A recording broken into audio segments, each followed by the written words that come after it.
Houston. Just coming out here on my spacewalk and, seeing kind of a strange object out here outside the space station. You guys picking that up on your radar? Yeah, we're seeing something. Can you please, clarify? Yeah, it looks like a large sort of gooey ship of some sort, and I'm just starting to see on the side here it says, it says Daily Solutions Podcast. Turn around. Get back inside. I need to go towards it. No. There's a bright light. No. Coming towards it. We have a problem. God. We have a problem. Beta 2. Beta 2, do you copy? God damn, we lost another one. All right, welcome everybody. I'm Graham. And I am Jake. And Ashkahn got sucked away to a different dimension or something there. I'm not he's gone. exactly sure. He will not be joining us for the podcast except for the intro. He's actually working hard on the Float Conference, which is just around the corner, August 18th and 19th, if you've been living under a float rock for the last few months. And yeah, we have Jake in the studio answering some construction questions with us. So today's question is, how do I create a float room that is ADA compliant? We get this question a lot, actually. A lot of apprentices, a lot of you guys reaching out to us and stuff. The answer to that one is a little tricky. Let's start with what ADA means. Okay, all right. So that's it's an accessibility laws that have been put in place, the Americans with Disabilities Act. Or I think in Australia, the Australians with Disabilities Act. I don't think that's true. I think it's actually called something totally different down there. I just realized at some point it was the same first letter, Yeah. But basically the idea is accessibility to your space. So someone in a wheelchair, for example, can get through your doors. Someone in a wheelchair can get down your hallway. Someone can get into your float room and they can turn their wheelchair completely around without being obstructed. We see, a special shower that's inside of an ADA-approved float room that has a bench and has grab bars and has an adjustable shower head and everything like that. Yeah, reachable from also like a sitting position. Exactly. Same thing, coat hooks. Like we see a lot of ADA compliance coming in bathrooms as well at float centers. A lot of the budget gets put towards that. But float rooms in particular gets a little strange. We've seen a wide range of requirements. We've seen it be as simple as the city inspector comes in, they grab a support grab bar, and they realize it's not moving. They look at the bench that the shower's in, and they approve us. They give us a stamp. That's actually what happened in Portland. For us, our tank was in place, but the tank itself was not inspected, only the shower and the turnaround radius and everything. We've also heard some very tough stories. One float center we know of was required to purchase a pneumatic lift that could theoretically lift a client in and out of a float tank. They didn't need to have it installed in the room, but they need to have it on the premises. And we've seen some other stuff too, right, Graham? Like people having to change up their tank design or knock out one wall so that they can have a swing height of 18 inches so you can swing your legs in and out. What else have you seen when you're traveling around a lot? Yeah, it's not too different from place to place, right? And the basic premise is just someone in a wheelchair, mostly, needs to be able to access every part of your building necessary to your service. Yeah, anything so that's like public. You said, you didn't mention the actual slope leading up to the front door, Right. but ramps and things like that. Just like being able to reach the front door in the first place, crossing the front door, being able to approach the front desk for payment, being able to go back to the bathroom, being able to go into the room. All that needs to be accessible. And to at least one float room per X amount of float rooms that you have. And I guess the thing to note here is just your classification as a business is really important to what you need to do for ADA requirements. And some classifications, you need to have only 10% of your facilities being able to be accessed by people with disabilities.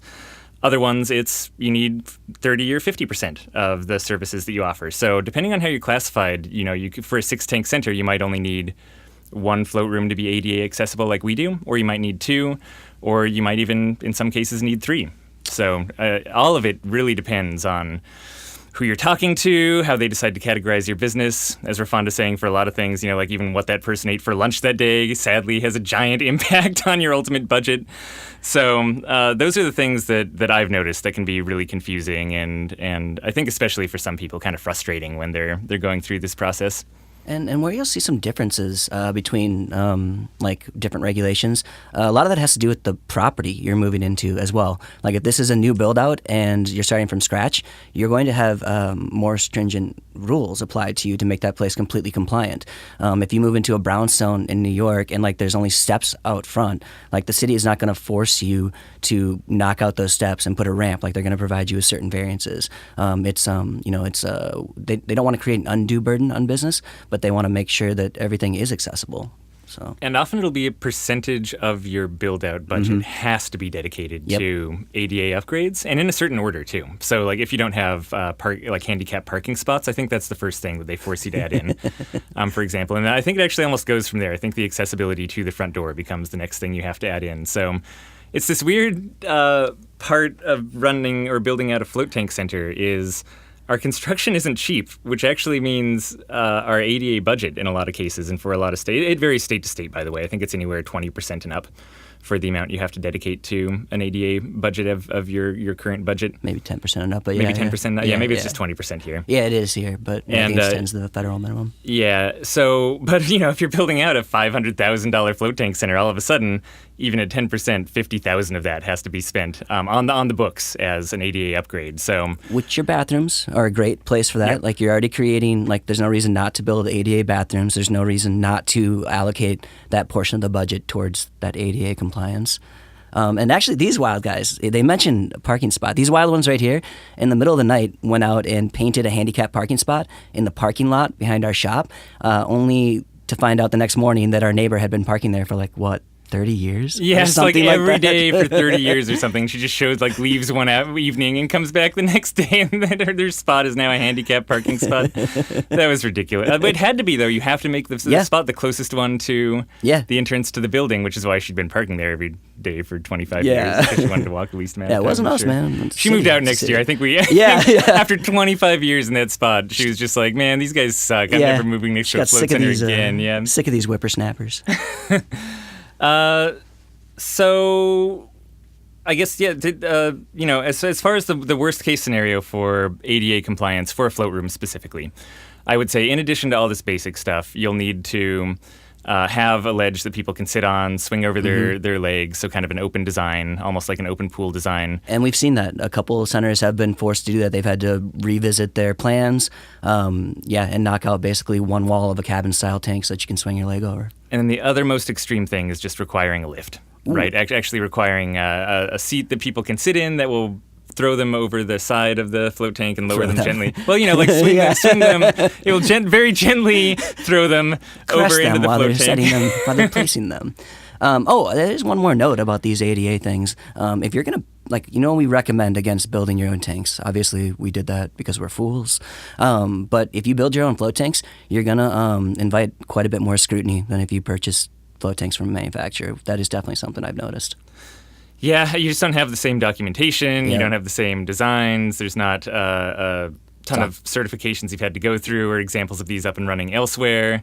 And they fundamentally look at it and know you're someone who's just building a float tank. You're not. This isn't your main line of work is manufacturing these things. Yeah, scrutiny definitely.